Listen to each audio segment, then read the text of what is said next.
Okay, we are live. Hi, this is William Ramsey. Welcome to William Ramsey Investigates. On today's show, I have a very special guest. He comes to us from the UK. His name is Luke Dodson, and he's been working on some very interesting research that I think is very important, ties into many things that are happening around the world. But his specific kind of inquiry is this ecological movement and how it's being influenced by some of these more kind of postmodern, pretty out there ideas, and he can talk more about that. He has a podcast called the Dodcast. I was on that, and one of the articles titles that I read, the article's title is "Queering the Pitch: A Response to the Land Workers Alliance's Statement on Trans Land Workers," and trans land workers is in quotes.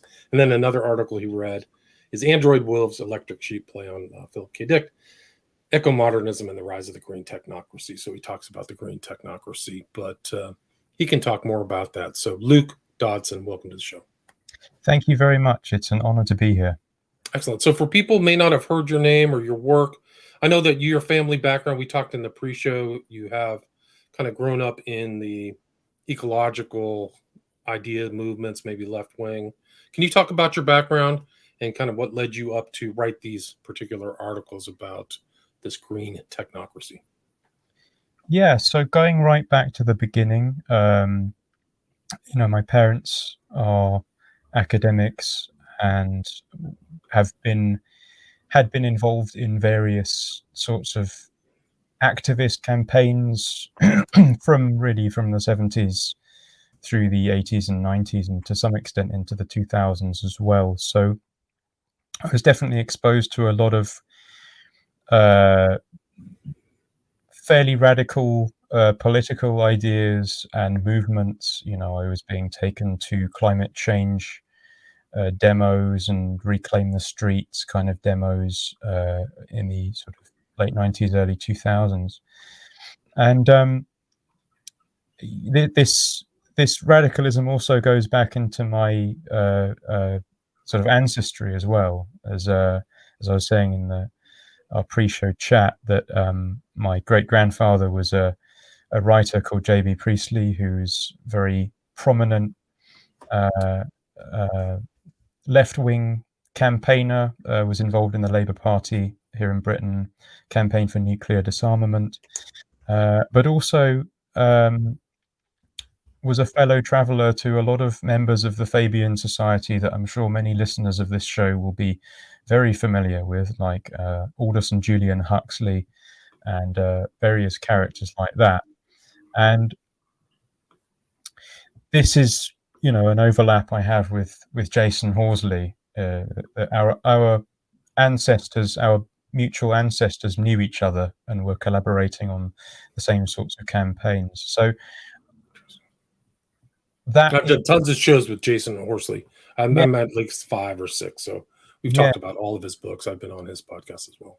Yes, I've listened to a few of the episodes of The Liminalist, which you appeared on as well. So, that was how I got in touch with Jason originally, through finding his work and realizing we had these a number of very interesting connections. Are you also in Yorkshire, or what part of the UK are you in? Right now I'm in Devon, which is in the southwest. Gotcha. I'm from London originally. So JB moved down south, and his second wife, who was my step-great-grandmother, was a very, very wealthy, posh lady. So he was brought down to the southerly regions. But he was from Yorkshire too, so that's the connection between Horsley and you. So the northeastern part of the UK. Sorry. Exactly. Yeah. So that was my own background. I studied English literature at university, and have been, peripherally involved in some environmental campaigns over the years. The most active involvement I had was with the anti-fracking campaign in 2016 or so, 2015-16, which was the year I found Jason's work and the whole world kind of shifted in many different ways. Various sorts of cracks and fissures started to appear in the culture, and through my involvement with the anti-fracking campaign, but also my involvement with the psychedelics research scene and community, I began to notice a particular tone that was creeping into the environmental movement, which was very much focused on top-down, technological, technocratic intervention into human society, human biology, and even going into the ecosystem itself, so that the rhetoric was focused on genetically altering ecosystems to deal with climate change, which was a complete surprise to me to see environmentalists talking about this, because just 15 years earlier, there was a lot of resistance to genetically modified crops here in the UK. A lot of prominent campaigners got themselves arrested for pulling them up. And so this sort of sense of intervention into biological life really began to be quite vocal and noticeable.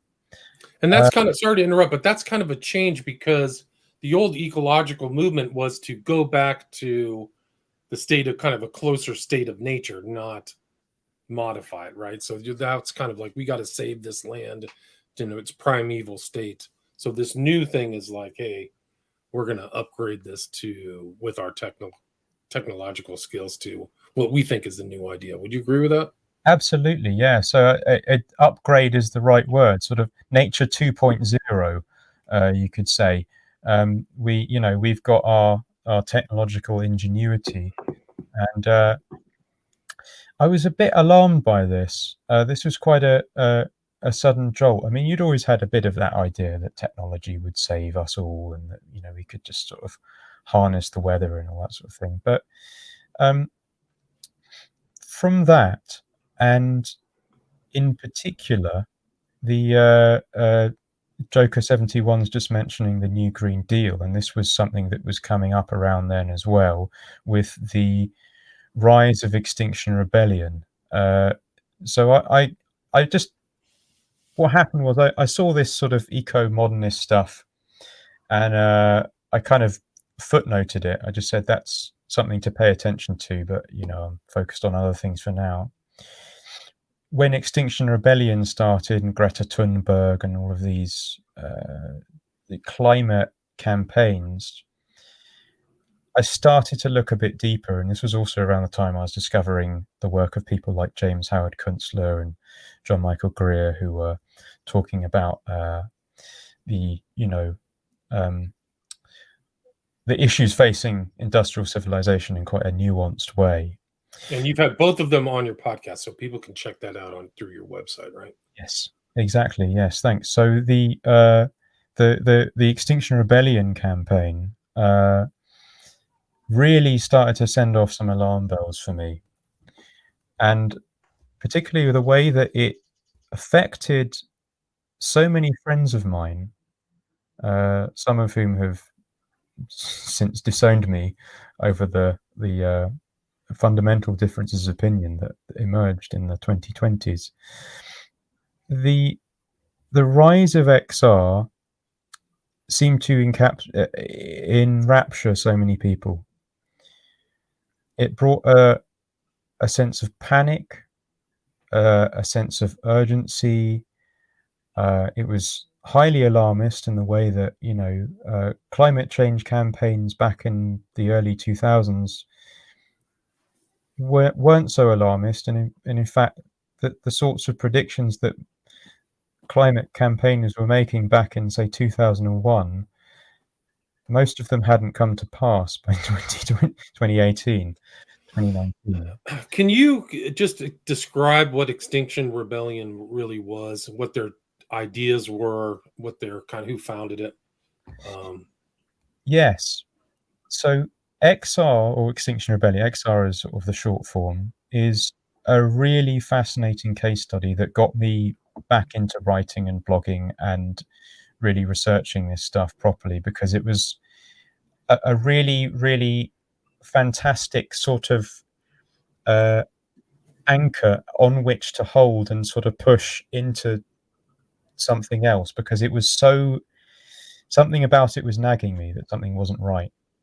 The researchers that I would recommend for looking a bit deeper into Extinction Rebellion would be a collective that calls itself UN Extinction or Unextinction, and they have a number of articles over at the News from Nowhere website. That's nowhere.news.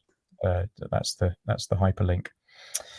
And they've got a fantastic series of articles called Astroturfing the Fourth Industrial Revolution. So definitely check those out. And they've done an exhaustive research into the background of Extinction Rebellion. From what I understand, it seems to me as though that's it, yeah, media from the margins. The really key player in Extinction Rebellion is Gail Bradbrook. And Gail Bradbrook had a background in lobbying for the Blair government, principally for the telecommunications industry, which is an interesting sort of connection that I'll kind of bookmark that. Gail Bradbrook got involved with some climate activists in London, one of whom I also knew from way back when. And they formulated Extinction Rebellion with the help of another chap called Roger Hallam, who's since distanced himself, or has been distanced rather, from XR due to various controversies. Or at least on the surface he's been distanced, but I suspect they're collaborating still behind the scenes. Gail Bradbrook is a very dubious character. I've encountered her at one of the psychedelic conferences that I used to attend back in the days when I was involved in that scene. I mean, for one thing, you know, aside from her various links to the telecommunications industry, she also has links to the military via an ex-husband whose name escapes me right now, but her ex-husband, Simon Bramwell. Possibly, yes. I'd have to recheck. Or Jeffrey Forshaw, one of those two. Yeah, she had a former partner who was involved with was a member of the RAF. So there's a military connection there, which is interesting. But also the oil industry, which is there's a kind of an interesting little detail there, because the quote unquote charity that she's involved with, which is called Citizens Online, which is ostensibly about widening access to the internet for disabled people, or something that sounds very innocuous like that, seems to be have a rather wider remit, which, with the rollout of 5G and the massive emphasis on telecommunications in the wake of all the COVID lockdowns, which, you know, pushing people indoors so that they have to spend more time on the internet. Citizens Online also has one of its board of directors is an executive of ExxonMobil. Wow. So interesting little connection there. Gail Bradbrook claims not to know who this man is. She was up on it on Facebook, and this was documented on the UN Extinction News from Nowhere series. She said, "Oh, I've never heard of this. Richard Coleman is the name. I've never heard of Richard Coleman. Could you remind me of why I should know him?" And he's been a prominent senior director of Citizens Online during pretty much the whole time that she was involved with it, which is not like she was just an intern for 6 months. She was working at Citizens Online for a long time. So you have Gail Bradbrook. Another sort of broader source of context would be Cory Morningstar's Wrong Kind of Green website, which again many listeners would probably be aware of. And Cory Morningstar did an excellent series called The Manufacturing of Greta Thunberg, which is about the corporate industrial governmental factions behind Greta Thunberg. This 12-year-old girl who just happens to be sitting outside of a school to protest climate change, and then this rich financier stroke PR agent just walks past on that day and creates this massive social media viral campaign about it. And this was all around the same time. It seems to me that the timing of it is quite relevant to the election of Trump and the voting in the vote for Brexit, basically. That it seems to me that around 2016 there was some sort of fissure and a great deal of conflict erupted between different factions of the global elites, and there's various factions trying to stage a power grab. You had these populist insurgents within the system kind of like seizing power and speaking to the ordinary people in ways that they found refreshing. I'm not a Trump supporter myself, but I can understand certainly why people would find him a refreshing alternative. And what happened was 2 years later, this sort of the faction of the elites that were very much in prominence in the 1990s, who'd suffered a bit of a blow to their power, the EU, the Democrats losing and such like. They staged a bit of a power grab. So Extinction Rebellion, Greta Thunberg, all this stuff was the first sort of chapter of this retaliation of let's take the power back for us. The other aspect of it, I think, is a realization that various industrial economic factors were in play that would lead to a great deal of economic instability, and this would result in insurrection and populist movements rising up, just people saying, we don't have enough, we just want to live, give us what we want. And the Yellow Vest movement is an example of that.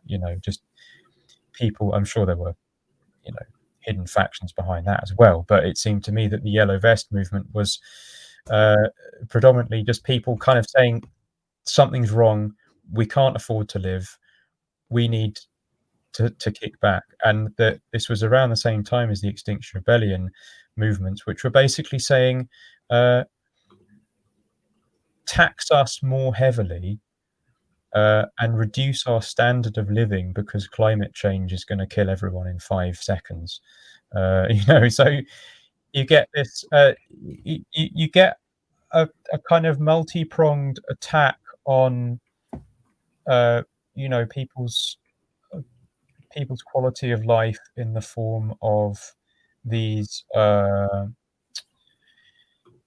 these sorts of the push for plant-based diets and insect protein, and basically making it more difficult for people to access good, wholesome, healthy animal protein, which I believe is, I believe that there are perfectly sound ecological and organic ways of getting a decent healthy diet.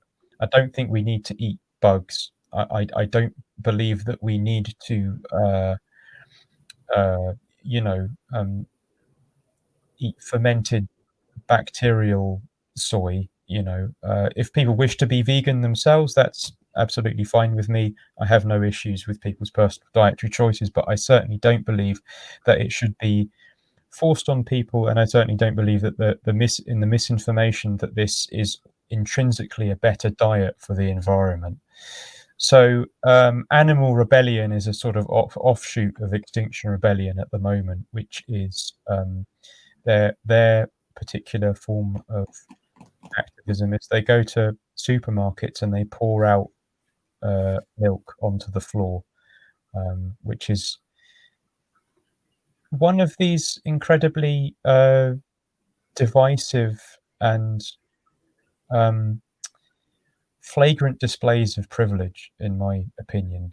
That, a time when food prices are going up, energy prices are going up, people are finding it harder to make ends meet and to just do the things that they need to do to, get their kids to school, to feed their families, to do all those things, but to just profligately waste dairy because of some half-baked climate ideology it is just so incredibly entitled, and I just to put my own personal sort of take on it, I just think it's quite inappropriate. And there's all those demonstrations are going on. Climate change, paint on the walls.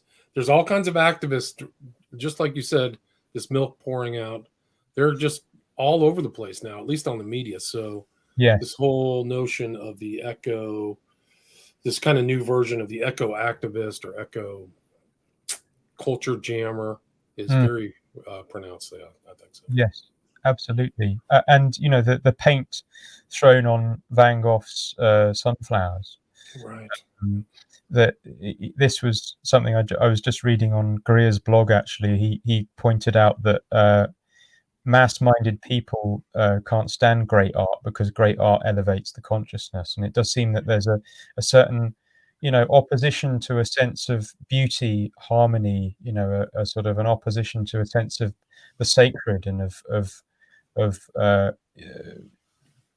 cosmic order that a lot of these campaigns seem to promote, this sort of ugliness and despoiling and trashing and this sort of thing. So that's an interesting footnote. No, it's interesting.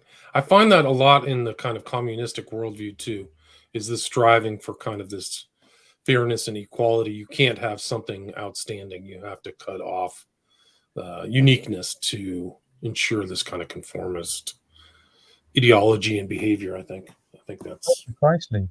Yeah, and that the Fabians like George Bernard Shaw and H.G. Wells back in the 20th century realized that the end point of communism was the same end point as consumer capitalism. That the big corporate sort of takeover ultimately ends up with a uniform society, a mechanized society, a soulless society, a society devoid of the sacred, of uniqueness, of all of the peculiarities and idiosyncrasies that go along with the created world as we see it. That all of those can be streamlined out, and we can have one size fits all for everything. So one corporatized solution. I mean, here in the States, we're not that much far out of that. There's still some uniqueness and individuality around, but I think that the real background right here now is really kind of a fascism. But with all this language that you point out, kind of in your articles, this whole BIPOC, trans inclusivity, and I think it was really interesting. Like, so you have this. We're in a completely unique kind of world right now where you have this weird language, but also kind of this totalism in political, economic life. Like, it's really moved, especially after this whole lockdown where all the money went to the top. It's even more pronounced. So it's very interesting that, like, in communism, the state has all the power, right? So it's almost something like that. Yeah, absolutely. Yeah. The sort of socializing of our vocabulary and everything that we're supposed to be focused on. So an organization like the Land Workers Alliance 15 years ago, whether you agreed with everything they said or not, they certainly probably, I don't think they'd be so focused on just identity politics, because it's like land workers, most of them aren't trans, whatever trans means. Most likely they're just, ordinary people working on a farm, working as a forester or a tree surgeon or whatever it is. And I've worked with those people, and most of them are pretty sort of the earth kind of, working class, blue collar people. They don't understand this kinds of language. They don't have any need for it. It doesn't come from their world.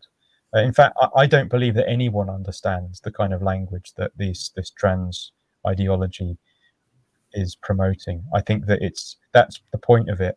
That's one of the things that I tried to highlight in the article, is that if you refer to someone as non-binary, you're already making a statement that it's circular, and so it's effectively meaningless. What is a non-binary person? What does it mean to be non-binary? right. Putting up a binary between binary and non-binary. So what's non-binary? And this drives the wedge between the language we speak and our embodied lived experience of reality. So we can't then formulate a coherent conception of what reality is, because we're speaking lies. Like Solzhenitsyn. Solzhenitsyn said about living in communist Russia that the fundamental the imperative for people of faith living in communist Russia is to live not by lies, is to refuse to speak the lies that the regime was telling them to speak. And this was a way of keeping their dignity and their faith in the face of this this tyrannical regime. And when I hear people speak in this language, they're non-binary and this is why we need to respect them and their pronouns and all this sort of stuff, is it's a lie, and I can't in my own conscience say these words, because I don't believe that these people will benefit from it. I don't believe I'll benefit from it. I think that fundamentally we need to get back to a really, we need to get back, first of all, the old way of speaking. Right, like actual meaning of words in a dictionary that you can define, like that. Yeah, I mean, something we're taught in elementary school, like what are your actual words mean? And you actually indicate in your article, even the people who use these words don't even know what they mean. Yes. They don't even know the definition of that. Like, yes. What is a trans person? Yes. Define that exactly, because there could be 50 definitions of that. Yes, and it always seems to come down to, if you proclaim that you're a trans person, then you're a trans person. Just like the journal that the Land Workers Alliance promoted, which said, well, if you feel like you're a land worker, then you're a land worker. It's like, well, my favorite part of the article is that you claimed that you were BIPOC to get the benefit, and they accepted it. They They did. accepted it. Yes, they Yeah, I'm did. BIPOC. Right. Yeah. So Exactly. yeah, they don't even believe their own definitions. Just yeah, whatever you want. Yeah. it's whatever you want. They didn't even question me about it. And if they did, I was going to sort of pull out because I'm half American, and like a lot of Americans, I have a little bit of ancestry from the native peoples of that continent, and so I was going to pull that out and say, well, actually, I have a lineage from the Cherokee, Catawba, and Osage tribes. So here you go. But they didn't even ask me that. So, and just for the record, I don't claim to have any. I don't have any connection with people from those tribes. So I don't. I've read about their culture and I respect their cultures and find them interesting. But I don't want to be one of these sorts of pretendian types that sort of bigs up his aspect, because I think it's an insult to people who come from these cultures to have their cultures ransacked in this way. But they would have accepted me doing that if I if I'd wanted to. But this almost is a ransacking of that blue collar native land workers ideology that's not tainted with this language or these ideas. There's probably, I mean, what's the real population of, quote, whatever trans is? What's that population in the general population? 1%, 2%? This is like a minority thinking pushed upon a majority who it's not even in their mind. But this whole language, like you said, it's imposed to have some type of effect, right? Some form of change. Exactly. It's not used. This kind of broken down language is not used at random. It's for an intent. Yes. Right? Yeah. Yes. Absolutely. Yeah. Yeah. And you point out that this is how many of these blue collar people really identify as trans, and indeed, for that matter, how many members of indigenous tribes actually would understand this language or accept it. There was that recent film, Matt Walsh's "What Is a Woman," which has a particularly amusing segment where he's talking to some Maasai tribesmen in Kenya, and through an interpreter, he's trying to ask them, can a man be a woman? And they go, no, that you can't have that. It's like, what about a non-binary person? And like this translator's trying to interpret this, and then these guys in the background are just falling about laughing. Like, I can't, no, I'm not going to make it. Like, this is too much for me. Right. So the Maasai tribesmen and the land worker are similar. So these ideas are like, I think you pointed out in your articles that these ideas are coming from some kind of urban generation or something, and they're trying to impose it upon everybody. It's really something else. So these trans ideas do not come from land workers, blue collar people, rural people at all. It's coming from somewhere else, or through them. Yeah, definitely. Yeah. And I think it was interesting too. You mentioned this formation. So Martius Desmet or Desmet, I don't know how to pronounce his last name. Yes. But this formation then becomes self-perpetuating. So some of these people, I know people, I'm in California, so I know people who think these ideas, they don't even know where they come from. They have been, like, a software got put in their brain, and now they're promoting it like a software virus, thinking that they're at the highest level of human virtue. Yes. It's really incredible. Yes.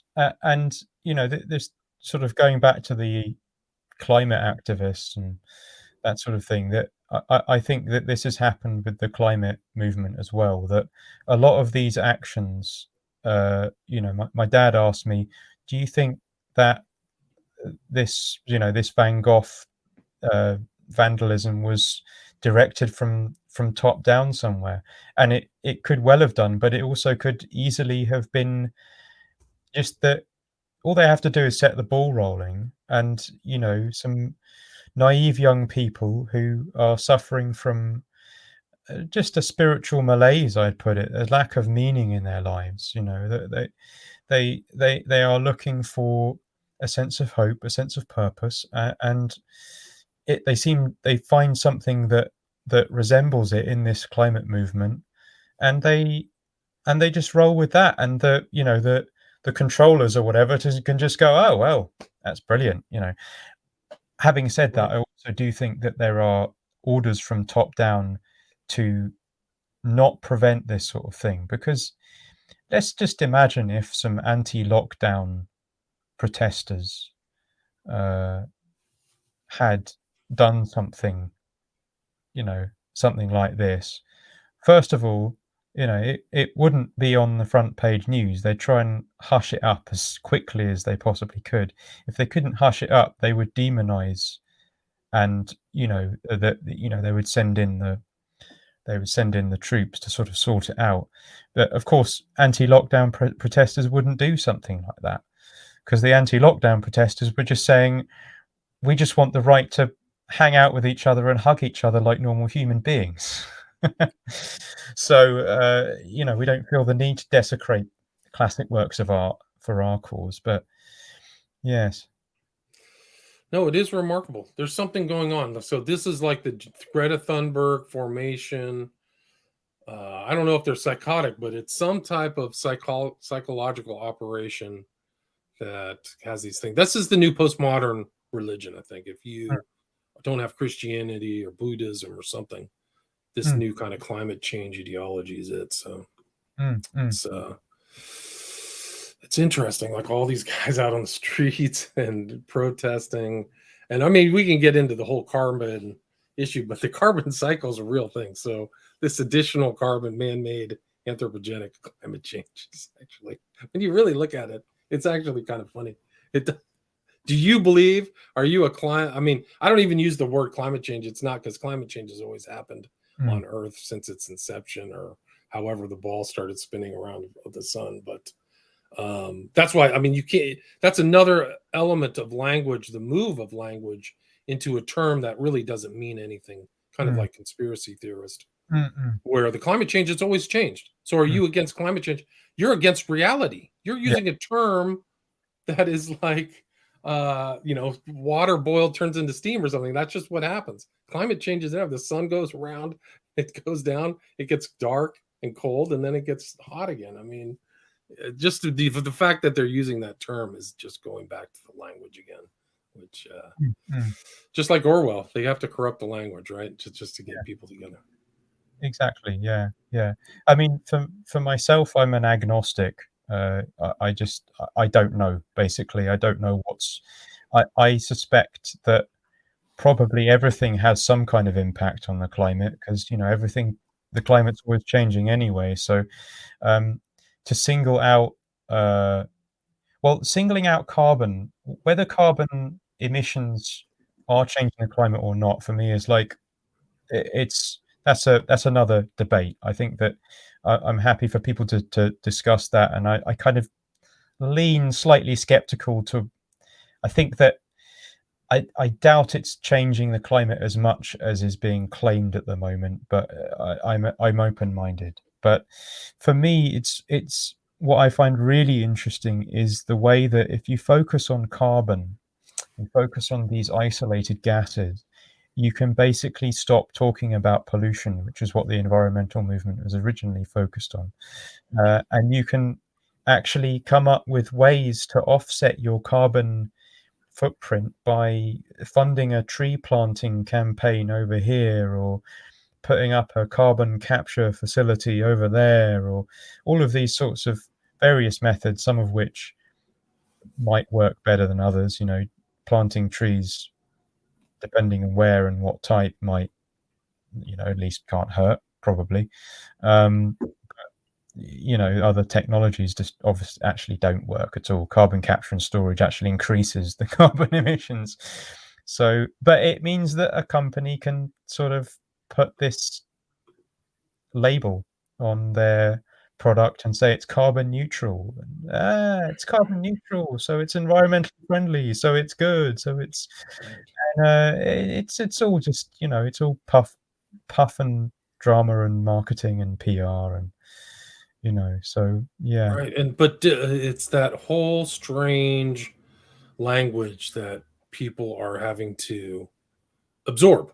And I think you talk about Dalrymple, where he's saying this language is trying to get you to suck into the system and give up, really, right? And just go along and be kind of a NPC. And oh, sure, boss, whatever you want, whatever your pronouns are. I'm fully for trans rights, even though I cannot define what trans means.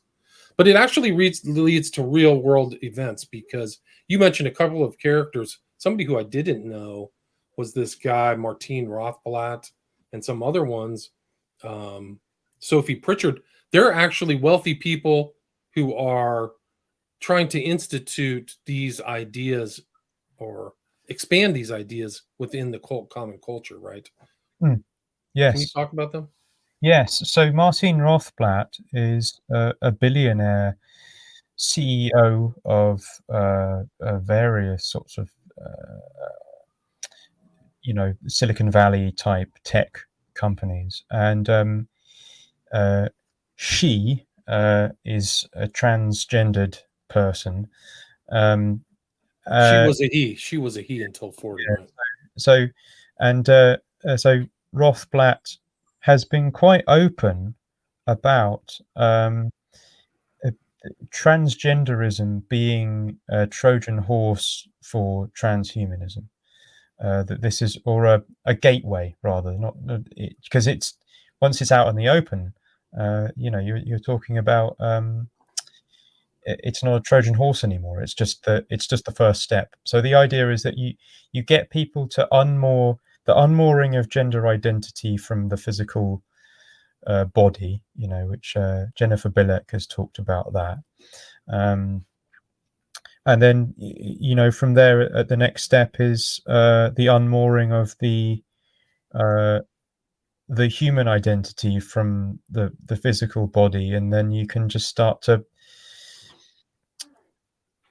alter and modify the physical body at will, so that, okay, my gender identity doesn't align with my physical body, so my gender identity isn't the thing that needs to be looked at. It's my physical body. So my physical body needs to be chopped and changed and rewired, and I need to take all drugs and sort of have these invasive surgeries that are irreversible and effectively will leave the body a eunuch, leave the person a eunuch, because it doesn't match up to my gender identity. But then from there you can go in, and there are transhumanists who, for instance, believe that they'd be much happier in the body of a dragon, and they look forward to a future in which they can modify their own body to be a fire-breathing dragon flying around the skies. These people genuinely feel like that's their true. Right. But so for them, for a young kid to go through these gender surgeries and drugs, that's okay, because they believe that too. So whatever you feel, so this whole ideology is all there. So it's like you write, this is a direct quote. It's an assault on naturalism, essentialism, vitalism. So those basic fundamentals that everybody took for granted for generations, in this generation, by those people, is an anachronism. It's really incredible. So for some of those people, and that guy, I keep an eye on that guy, whatever his name, Martine Rothblatt. He's talking about changing consciousness into a robot. Yeah. He has started his religion. His son is a member of that religion. They're all non-binary. They have like pansexual views. Mm-hmm. It's Luciferianism. It's like Crowley. And it's interesting because you mentioned Harry Hay, and I had a whole chapter on Harry Hay in my book, Children of the Beast, because a lot of people don't know he's a founder of the gay rights movement, but he came up with this two-spirit thing that you talked about. Yeah. But Harry Hay, at his start, he's a communist. He had communist views and used to play piano at the OTO lodge in Hollywood. Literally played piano at these early Crowley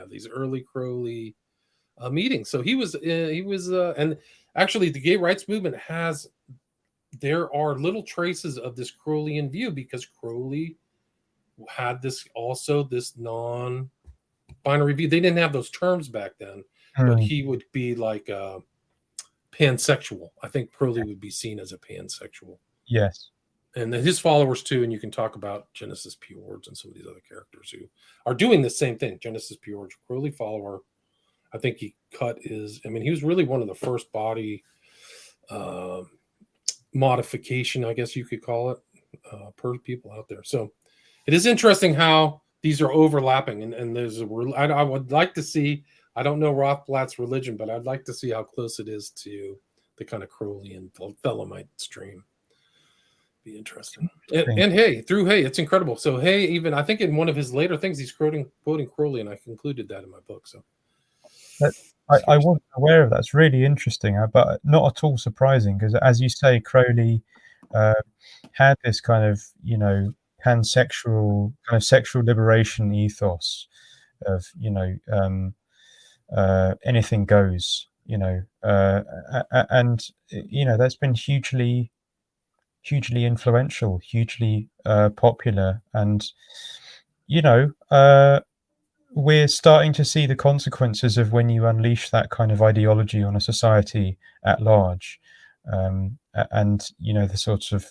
the sorts of things that are being taught to children nowadays. But as so many people I know that back in, let's say, the 1990s would have been on the liberal end of the spectrum, just like, we're tolerant and we don't have we're fine, whatever, gay rights is no problem. And then so many people are actually now going, hang on a minute, there's something really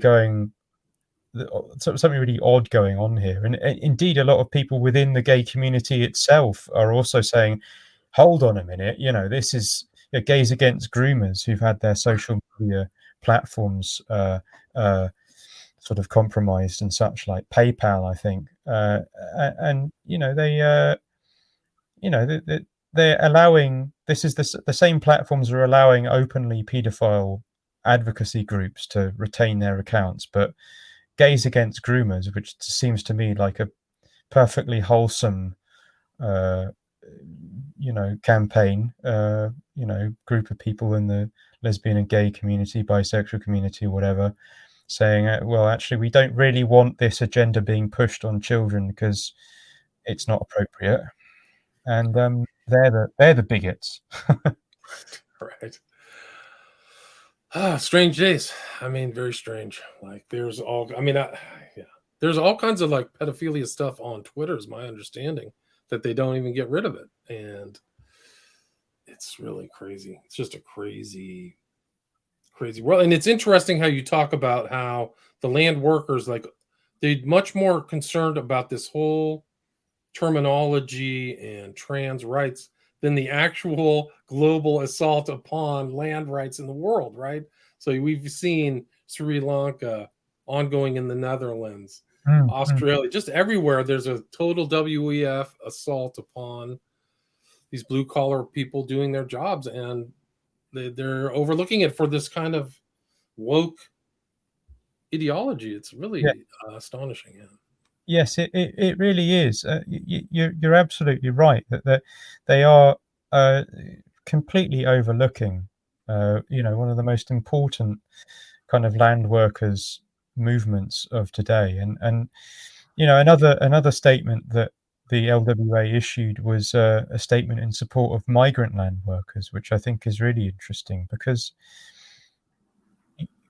to be a land worker means to have some sort of connection and relationship to the land that one is working, and to really have a stable society of land workers, there needs to be some continuity there, but that continuity is not really compatible with a globalized world. And so that's why I think there is this huge focus on refugees and migrants from these sorts of organizations, which is that, if you dilute a population with, all kinds of different nationalities, and that's, it gets into some thorny territory, but essentially, you are going to destabilize that society and mean that everyone becomes rootless. And the migrants themselves are also rootless. They've been uprooted, or they've uprooted themselves. But that in many cases these are people fleeing issues that the very same elites have created, that they are now expecting the host populations to make room and make way for people running away from the wars and the terrible situations that they started in the first place, with their wars in Iraq and their wars in Syria and all of these things that and that to focus on that, I think, is a really interesting and revealing aspect of what the LWA are really about. Right. It is interesting. I mean, they say that if you want to destabilize or take over a country, that's what you do: bring in foreign populations and destroy the kind of coherence or cohesiveness of the group that's presently there. So that's really what's happening all over the world: U.S., Europe.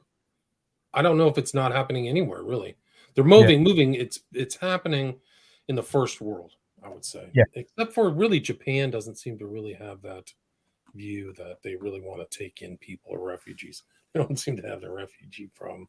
But in other parts of the world, U.S. and Europe, definitely happening.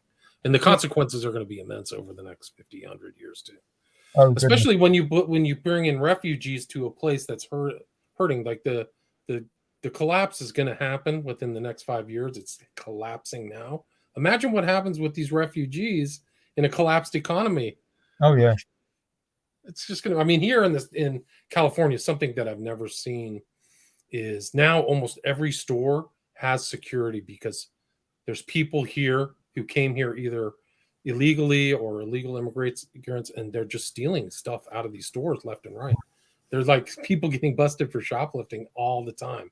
And it's not something that I've never seen. I mean, they're desperate, right? So they need to eat, but it's not a functioning society when you're letting people in who can't function in the society without crime. It's incredible. No, it's a whole other story. Particularly good for it's not particularly good for the migrants themselves, because there will be many migrants who are attempting quite earnestly to get to a country, to live there, live a wholesome life, productive life, and integrate with the community. But they're not going to be helped by an open door policy that's allowing, a bunch of vagabonds, criminals, and terrorists to join them in that sort of march. And the idea that you can just bring in vast numbers of fighting age men from war-torn countries into previously stable liberal democracies, and not have some kind of massive blowback that will end up having ramifications for the elites themselves who are saving it. This is the thing I find particularly ironic and tragic, is that this has happened before. And in fact, in my own country, that you only have to look at the history of the fall of the Roman Empire here, and how the Anglo-Saxons, the ancestors of them, were originally invited in by the Romans and the post-Roman aristocracy as mercenaries. And then more of them came, and then more of them came, and then more of them came. And as a result, now we're speaking English. The ancestor of the tongue that we're speaking was brought here by migrants, which I think is really funny, because liberals really like to point out the waves of migration of history as being like, well, this is an example of why it's absolutely nothing to worry about and perfectly natural. But you're ignoring all of the bloodshed, the heartache, the trauma, the uprooting, the languages and cultures and ways of life that were eclipsed from one successive wave to another, that now archaeologically we're seeing that there was actually that there were these quite drastic upheavals of popular, not necessarily complete genocide or anything, but certainly it's I think people can't really handle or face up to the gravity of the situation that we're facing with the migration. It's taken me a while to come to a point where I could be open about it and accept it, because I don't have a particular issue with being around people of other nationalities. I find them fascinating. I think I went to university with many people from all over the world, and I really enjoy talking to people from other cultures and listening to their particular take on reality. But the writing's on the wall. I don't know, man. How many people can you fit in the boat? I don't know. Yeah. Here in the States, you can't fit as many, because here in California, you have 50,000 people living on the streets. And then you're bringing in a new population. It doesn't make any sense. It's crazy. I don't even know what the political class here is even thinking. I think that they're in a bubble. They're in gated communities, very wealthy. So that just to them, everybody outside of that's just a big horde of unwashed, useless eaters. So they don't really even care. That's why. But I mean, I think that we're in a crazy environment. But I think that this land use and everything like that really does have to do with migration and the farming and all that stuff, and how what they haven't planned for us too is really that you're not going to get a healthy diet. They don't want you to have a healthy diet, plant-based diet. Some of these animals are good for the ecosystem, right? Because they're, eating stuff. There's manure. There's all kinds of advantageous things about this kind of the cyclical use of the land and things like that. And it's like, they're going to make you eat bugs. Like, what did you write here? You get George Monbiot's fermented bacterial feces, Bill Gates's lab-grown pseudo meat, or Klaus Schwab's ground-up insect chow. It's crazy. It's so crazy. Yeah, those are the three choices that will be on offer for the peasants of the Great Reset. Yeah. Well, the elites will be eating steak and caviar and all the rest of it. Everything organic. So they'll have all organic food, no pesticides, grown locally, but you're going to get slop. I guess the Great Reset is trying to reset back to the old feudal state. I think that's really it. So they're going to sit in Switzerland, and all the other slobs, they'll just treat like crap and give garbage food and garbage ideas, really. These whole garbage ideas of trans whatever or anything. But I mean, I'd say that in fact that their resetting is actually potentially to a level of, for the ordinary person, a level that's actually below that of a medieval peasant. That a lot of medieval peasants actually were able to get a bit of animal protein maybe once every week or so. Meat once every week, probably eggs and milk and things more often than that. And so actually we may end up being in a worse off state than the average medieval peasant. The medieval peasants might be looking at us, from the afterlife, going, "Oh, damn." Yeah, you had it bad. I guess the peasants were never in debt like they are here in the States. Like everybody's in debt. 40 or 50% of Americans cannot handle a $500 bill. So I don't know how free you are, how much you're not a peasant. I guess you have to hit people with propaganda to make them feel like you're free or whatever. But if you're not much different than a indentured servant. If you own money on your mortgage, and then how they inflated everything, so your mortgage is going up. A lot of these, they're going to just kick all these people out of their houses again, just like they did back in 2008. Yeah, exactly. Oh man, it's bad. This is we're run by at least in the States, our political classes just does not. It's literally let them, Marie Antoinette, let them eat cake. F the poor here in the States. So it's terrible. They don't care. Yeah. But especially when they're shipping $100 billion off to a useless war that doesn't affect really anybody here. They just have to propagandize people into thinking it's worthwhile when who cares? I don't care. They're literally supporting Nazis in Ukraine. Yeah. Like the whole far right. It's not funny. It's like a dystopian hellscape, but like you're literally sending money so these people, Nazis, can get trained. You're so stupid. It's just unbelievable. I'm not saying you, I'm saying the American people. Oh yeah, absolutely. Yeah. Well, this is that here in Europe. I mean, we are directly affected by it in the sense that we did get our gas predominantly from Russia, and then what's happening now is that the Nord Stream pipeline explosion. Who knows what was going on there? U.S. did it. The U.S. did it. Yeah, I mean, Nobody it's wants to say it now. But. yeah, so that now that we're being asked to support a war that is actually compromising the ordinary people's livelihood, and then what to go back to the climate activists, what I found particularly amusing was Just Stop Oil pair that threw soup on the Van Gogh painting, claimed to be protesting both fossil fuels and increased energy costs. And I've just been writing a piece on this, and I realized that basically what they're doing is equivalent to saying we're protesting against whaling and the increased costs of whale meat. That's the same kinds of, that's the logic there. It's a Because you think contradiction. they think that solar power and wind power is going to reduce energy costs. Well, take a look at Germany for a case study in how that won't work, But there we go. I mean, it's really amazing. And these weird kind of NPC icons on the back of their shirt, like I don't know what they're trying to impart with that. Do you know what the symbol is? Do you know what it references?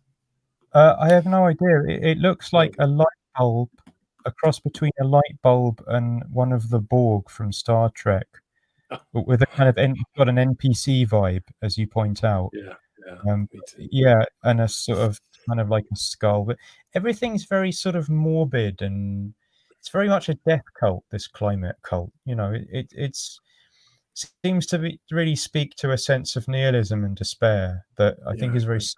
That particularly the idea that it's not worth having children because the future's so terrible. I find it all very very sort of defeatist and nihilistic. I agree. Sky is falling. We're right at the cusp of the end of the stuff. All you have to do is go back and watch Al Gore's Inconvenient Truth and just go, there's something wrong here because all his predictions are all wrong. And then you have to kind of go, well, why are they wrong? Luke, we're at 60 minutes. Do you have a few minutes to take a couple questions? Absolutely. Yeah, I'd love to.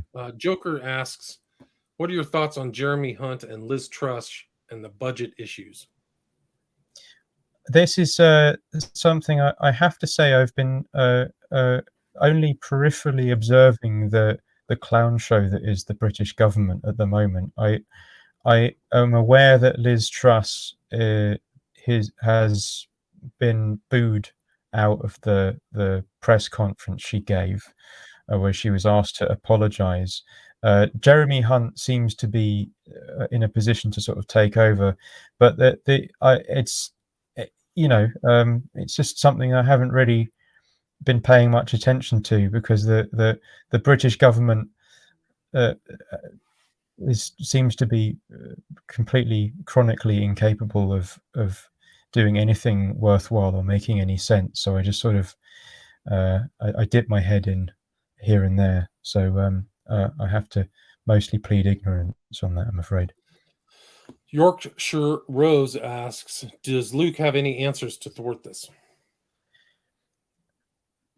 I would say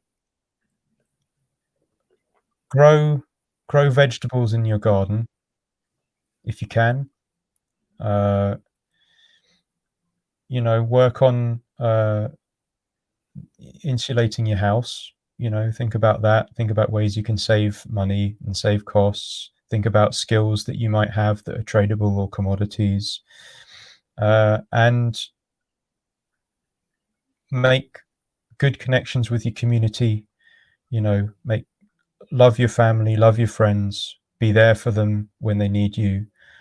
Choose people who are going to be there for you as well.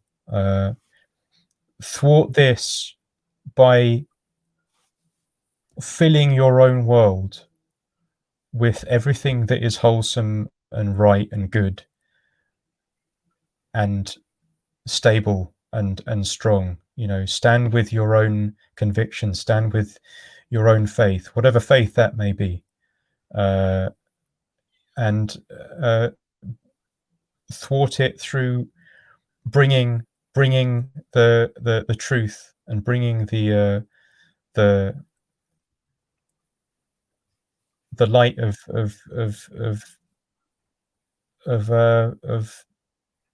wholesome living into the world, and that ultimately these plans will fail, and ultimately that this empire is based on lies, and it will fall apart. And I do believe that this is a fantastic opportunity to stay true to what is real for you. Good answer. And so John asked, does Luke have any thoughts on Samuel T. Coleridge's Ancient Mariner? Was he a sort of pre-ecologist, nature conservationist? Do you know anything That's about an interesting question. I would say that the Romantic poets in general were precursors to this sort of awareness generally. I'm also thinking of William Wordsworth, but also William Blake, and many poets coming out of the Romantic movement, who were essentially responding to the rise in industrial society. That they were aware that something really radical and huge was happening in the world. Right. And Blake called them the satanic mills, right? Like, I mean, they exactly, saw them very sinister looking. Yeah. yes, and his picture of Newton, sort of Newton bending over the rock and just observing his diagrams. So I do think that there's a real case to be made that the and I think if many of these Romantic poets were alive today, they'd be aghast and horrified by the kind of the plans enacted by the WEF, and also would be well horrified by one thing by the idea of desecrating a fabulous piece of art. That would be completely incomprehensible to them. Why would you do that? Why would you take a masterpiece and throw soup over it? That would be quite. It's kind of like a strange symbolism. I don't think they even got it, but like Campbell's is the perfect example of mass-produced canned reality. That's what they're throwing on this masterpiece of the opposite of that. A guy who lived in poverty and derision and struggle and anonymity, creating world-class art. I mean, it's something else. Oh, absolutely. And also the tin of soup as being an example of the kind of like sort of mass-produced bland pop art of the 20th century because of Warhol's Campbell's. It's like, why not throw a tin of soup over Warhol's Campbell's soup? I mean, at least that would be kind of funny. Like, at least that would be kind of an amusing, like, yeah, all right. But no, they have to take. So I thought that was ironic. Yeah. Yeah, interesting. Okay, Oswald Spengler asks, has Luke discovered any direct connections between those early German Green Movement pedo advocates and these eco-queers he's crossed paths with? No direct connections, but there is a symmetry there, and they're definitely in the future everyone will be able to desecrate art for 15 minutes. I think there is definitely an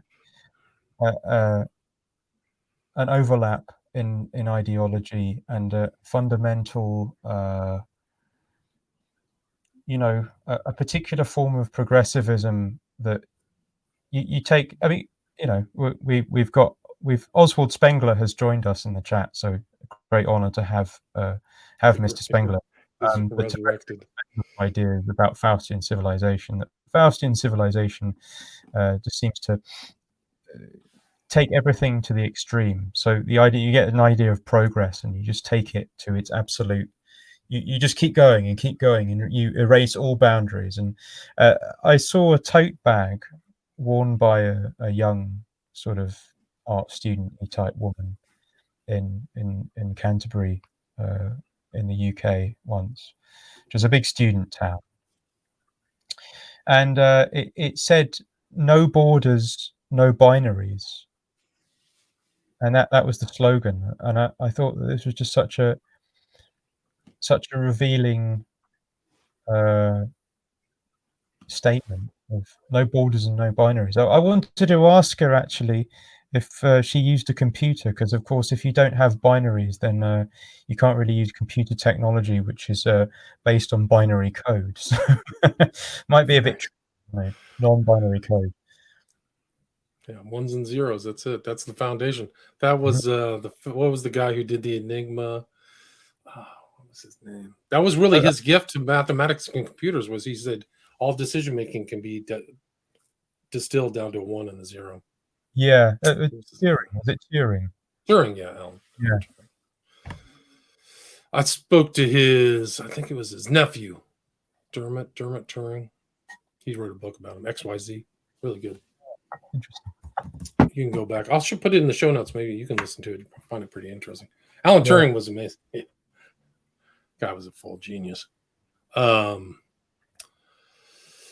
Is there anything you'd like to add or anything I missed, Luke? I mean, why don't you tell people where people can read your stuff, social media, how they can contact you, etc.? Sure. Well, I have a Substack account, which is so I migrated from my previous website to Substack recently and shifted all the stuff over there. So that's flintandsteel.substack.com. So that's where I'm going to be putting up everything from now on. You can find my whole archives there. I'm on Twitter and YouTube and those sorts of platforms, but I'm trying to kind of step back from those mainstream media outlets and really focus on something a little bit more direct. But you can find me on those.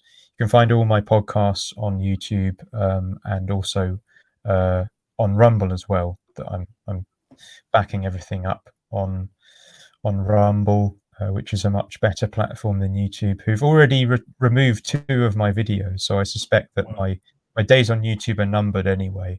So Substack's the main place. You can find me on Twitter. You can find me on Rumble, and feel free to reach out. I like to have direct interactions with people who read my work and listen to my podcast. I like to have a direct connection. So anyone who's interested, please don't be a stranger. Please do reach out. Yeah, I see you're interested in Burroughs, and this is where Eros Cannot Go, the fragmented metaphysics of William Burroughs. I did a show about him. What's your what's your take on Burroughs? Burroughs was, I think, essentially a victim of the world that produced him. I think he was a victim of an elite culture, a cultural elite, and his family history was connected to Ivy Lee. His uncle was Ivy Lee, one of the founders of public relations, along with Edward Bernays and Rockefeller. He represented the Rockefellers. Yeah. Yes, exactly, and the Nazis as well. Has some contact with Nazis. So, very dubious character. And Burroughs himself, I think he was a victim of abuse, and he recapitulated that abuse in his own life. And his life was very sad and very full of tragedy and chaos. And shot his wife. His son committed suicide because of essentially being neglected by Burroughs and abused by Burroughs's pederastic friends.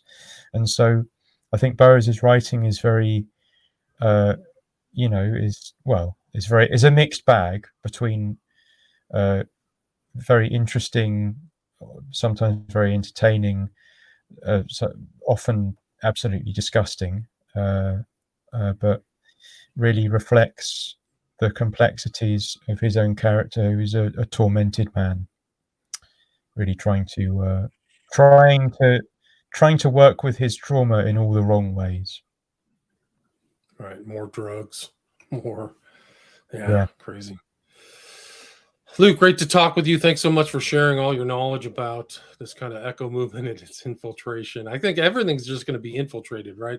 I think that just our own autonomy is next. I guess is the next thing. But really great piece, great references, well researched. Names are in there: Horsley, Dalrymple, and things I learned. I didn't know that character's name. I didn't know who Martine Rothblatt was, or this other woman, Sophie Pritchard in Tiger. So I learned a lot just reading that one article. So thanks so much for your time. Really appreciate it. Oh, thank you. It's been an absolute pleasure to be on, and really enjoyed the chat, and hope to speak again sometime. Yeah, likewise. Good. All right, cool. Have a great one. Stay there. See you.